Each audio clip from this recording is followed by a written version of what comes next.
அனைவருக்கும் வணக்கம். தனுசு ராசிக்காரர்களுக்கு மிக வலுவாக உங்களை பிடித்த சனி விலகியது என்று சொல்லக்கூடிய வகையில் செவ்வாய் சனியை விட்டு விலகி ஆட்சி பலம் பெறுகிறார். 5 மற்றும் 12ஆம் இடத்தின் அதிபதியாக இருக்கக்கூடிய செவ்வாய் மிக வலுவாக 5ஆம் இடமான பாக்கியஸ்தானத்தில் இருப்பதை விட மிக வலுவாக பூர்வ புண்ணியஸ்தானம் ஆகிய 5இல் ஆட்சி பலம் பெறுகிறாருங்க. நினைப்பதை விட சுகஸ்தானத்தில் சனியுடன் இணைந்து வலம் வந்த சூழலில் சனியை விட்டு விலகி பாக்கியஸ்தானத்தில் வலம் வருவதை விட பூர்வ புண்ணிய ஸ்தானத்தை வலுப்படுத்தும் இந்த நேரம் என்பது ஆட்சி பலம் பெறும் நேரம் என்பது இரட்டிப்பு நன்மையை அள்ளி கொடுக்க போகிறது. 3 மிக முக்கிய விஷயம் நடைபெறுவதோடு மட்டுமல்லாது யார் முட்டுக்கட்டையிட நினைத்தாலும் அவை தவிடுபடியாகி சிறப்பான மாற்றத்தை சந்திக்கும் முதன்மையான வாய்ப்பு நிச்சயம் தனுசு ராசிக்காரர்களுக்கு இந்த வேளையில் உறுதியாகவே உண்டு.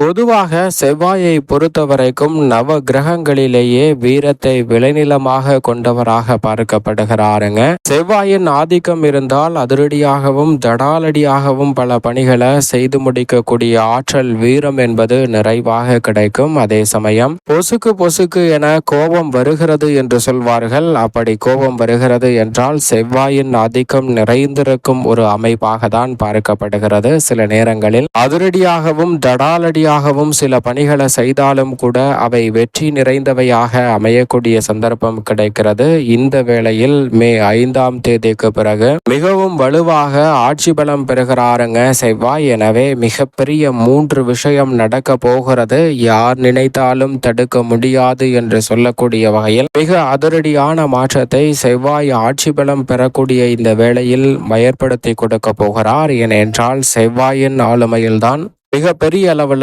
சுப நிகழ்வுகள் கைகூடுவதாக இருந்தாலும் நிச்சயமாக திருமணம் போன்ற சுப நிகழ்வுகள் நடைபெற வேண்டும் என்றால் செவ்வாயின் பங்களிப்பு இல்லாமல் அது சாத்தியமற்ற ஒன்று என்று சொல்லிவிட முடியும். அப்படிப்பட்ட செவ்வாய் இந்த வேளையில் ஆட்சி பலம் பெற்றிருப்பதால் உறுதியாகவே திருமணம் உள்ளிட்ட பல சுபகாரியங்களை நிறைவாக மாற்றி கொடுக்க போகிறாருங்க.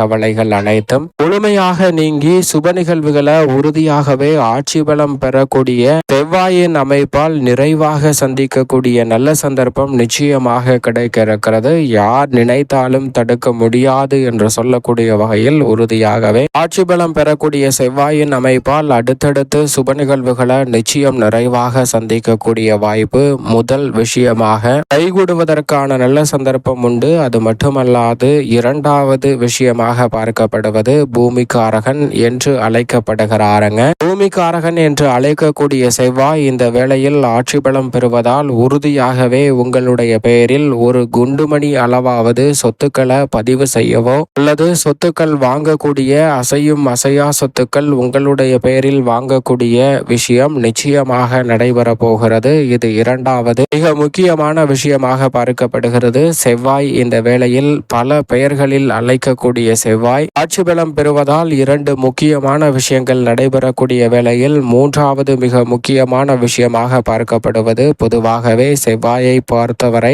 பூமிக்காரகன் சகோதரக்காரகன் உத்வேகக்காரகன் என்று அழைக்கப்படுகிறாருங்க. அவர் இந்த வேளையில் உத்வேகம் நிறைந்த ஆற்றலை கொடுப்பதோடு மட்டுமல்லாது உடன் பிறந்தவர்களுக்கிடையே இருக்கக்கூடிய மனக்கசப்பு நீங்கும், குடும்பத்தில் ஒற்றுமை பிறக்கக்கூடிய வகையில் சிறப்பான வாய்ப்பு நிச்சயமாக உண்டு. அதிலும் குறிப்பாக சனி பகவானை விட்டு விலகுகிறாருங்க. செவ்வாய் சனி சேர்க்கை என்பது நிச்சயம் சாதகமற்ற ஒரு அமைப்பு. அப்படிப்பட்ட சூழலில் இருந்து சனி பகவானை விட்டு விலகும் இந்த தருணம் என்பது 3வது மிக முக்கியமான நிகழ்வாக பார்க்கக்கூடிய விஷயம். உங்களை பிடித்த சனி விலகியது என்று சொல்லக்கூடிய வகையில் உங்களுக்கு தொல்லை கொடுத்து வந்த ஏதோ ஒரு நிகழ்வில் மிக பெரிய அளவிலான மாற்றம் உறுதியாகவே கிடைக்க போகிறது. அது நபராக இருக்கலாம் அல்லது செயலாக இருக்கலாம் அல்லது விஷயமாக இருக்கலாம், எதிர்பார்ப்பாக இருக்கலாம். எதுவாக இருந்தாலும் உங்களை பிடித்த சனி விலகியது என்று சொல்லக்கூடிய வகையில் செவ்வாயை விட்டு சனி பகவான் விலகுகிறாருங்க. சனியை விட்டு செவ்வாய் விலகுவது ஆட்சி பலம் பெறுவது இரண்டுமே அற்புதமான அமைப்பாக நிச்சயமாக பார்க்கப்படுகிறது. நவ கிரகங்களிலேயே மிக வலுவாக செவ்வாயின் அமைப்பை ஏன் பார்க்க வேண்டும் என்று சொன்னால் நிச்சயமாக செவ்வாய் நவ கிரகங்களிலேயே குரு சனி ஆகிய 2 கிரகங்களுக்கு அடுத்தபடியாக சிறப்பு பார்வை பெற்ற ஒரே கிரகம் என்று சொன்னால் அது நிச்சயமாக செவ்வாய் என்று திட்ட திட்டவட்டமாக சொல்லிவிட முடியும். ஏனென்றால் செவ்வாய் மிகவும் வலுவாக தனது பார்வையை 4, 7, 8 ஆகிய இடங்களில் பதிக்கிறாருங்க. நீங்கள் எதிர்பார்ப்பதை விட பல வாய்ப்புகளை அபரிவிதமாக மாற்றி கொடுக்கக்கூடிய வகையில் செவ்வாயின் சிறப்பு பார்வை அமைய போகிறது. அதிலும் ஆட்சி பலம் பெற்று அவர் பல இடங்களை இந்த தருணத்தில் பார்ப்பதால் பல வகையிலான நல்ல மாற்றங்களை உறுதியாகவே சந்திக்கக்கூடிய சந்தர்ப்பம் உங்களை தேடி வருகிறது. அதனவேதான் மே மாதம் 5ஆம் தேதிக்கு பிறகு மிக வலுவாக ஆட்சி பலம் பெறும் செவ்வாயின் அமைப்பால் 3 மிக முக்கியமான விஷயங்கள் நடைபெறுவதோடு மட்டுமல்லாது உறுதியாகவே பல சிரமங்களும் தடைகளும் உங்களுடைய வாழ்வில் இருந்து விலகக்கூடிய சந்தர்ப்பம் கிடைப்பதோடு மட்டுமல்லாது மிக முக்கியமாக பார்க்கக்கூடியது உங்களை பிடித்த சனி விலகியது என்று சொல்லக்கூடிய வகையில் செவ்வாய் சனியை விட்டு விலகுவது சிறப்பு வாய்ந்த ஒரு அமைப்பாக பார்க்கப்படுகிறது. வெளியில் சொல்ல முடியாத பல நெருக்கடிகளை சந்தித்து வந்த சூழலில் அதற்கு சிறப்பான தீர்வு நிச்சயமாக கிடைக்க போகிறது. எனவே மிக பெரிய அளவிலான மாற்றம் உறுதியாகவே இந்த வேளையில் அமைய போகிறது என்பதை செவ்வாயின் அமைப்பு திட்டவட்டமாக உறுதிப்படுத்தி கொடுக்கிறது. சரியாக இந்த தருணத்தை பயன்படுத்திக் கொள்ளுங்கள். நீங்கள் நினைப்பதை விட சிறப்பான வாய்ப்புகள் கனகச்சிதமாக இந்த தருணத்தில் நிச்சயமாக கைகூடி வரும். தனுசு ராசிக்காரர்களுக்கு நட்பு கிரகமாக இருக்கக்கூடிய செவ்வாய் இந்த வேளையில் ஆட்சி பலம் பெற்று பூர்வ புண்ணியஸ்தானம் ஆகிய 5ஆம் இடத்தை வலுப்படுத்துவதால் உறுதியாகவே பூர்வீக சொத்துக்கள் ரீதியான பிரச்சனைகள் இந்த தருணத்தில் நீங்கும். நீங்கள் எதிர்பார்க்கக்கூடிய புதிய வாய்ப்புகள் கனகச்சிதமாக கிடைப்பதோடு மட்டுமல்லாது இந்த வேளையில் உடன் பிறந்தவர்களுக்கிடையே இருக்கக்கூடிய பல்வேறு வகையான சங்கடங்கள் நீங்கி சிறப்பான முன்னேற்றத்தை நிச்சயம் உறுதியாக இந்த வேளையில் சந்திக்க முடியும். பூர்வ புண்ணியாதிபதியும் விரையாதிபதியுமாக இருக்கக்கூடிய செவ்வாய் பூர்வ புண்ணியஸ்தானத்தில் ஆட்சி பலம் பெற்றிருப்பது இந்த நேரம் நல்ல நேரம் என்று சொல்லக்கூடிய வகையில் ஏராளமான நல்ல வாய்ப்புகளும் சந்தர்ப்பங்களும் சற்று குறைவில்லாமல் உங்களை தேடி வருவதற்கான நல்ல சந்தர்ப்பம் இந்த தருணத்தில் நிச்சயமாக உண்டு. பூர்வ புண்ணியஸ்தானம் பலம் பெறுவதால் உங்களது எண்ணங்கள் அனைத்தும் ஈடேறக்கூடிய முதன்மையான சந்தர்ப்பம் நிச்சயமாக உண்டு. அது மட்டுமல்லாது அனைத்து வகையிலும் இருக்கக்கூடிய பல சிக்கல்களும் சிரமங்களும் இந்த தருணத்தில் உறுதியாகவே விலகும். நீங்கள் எதிர்பார்க்கக்கூடிய பல அங்கீகாரம் உங்களை தேடி வரக்கூடிய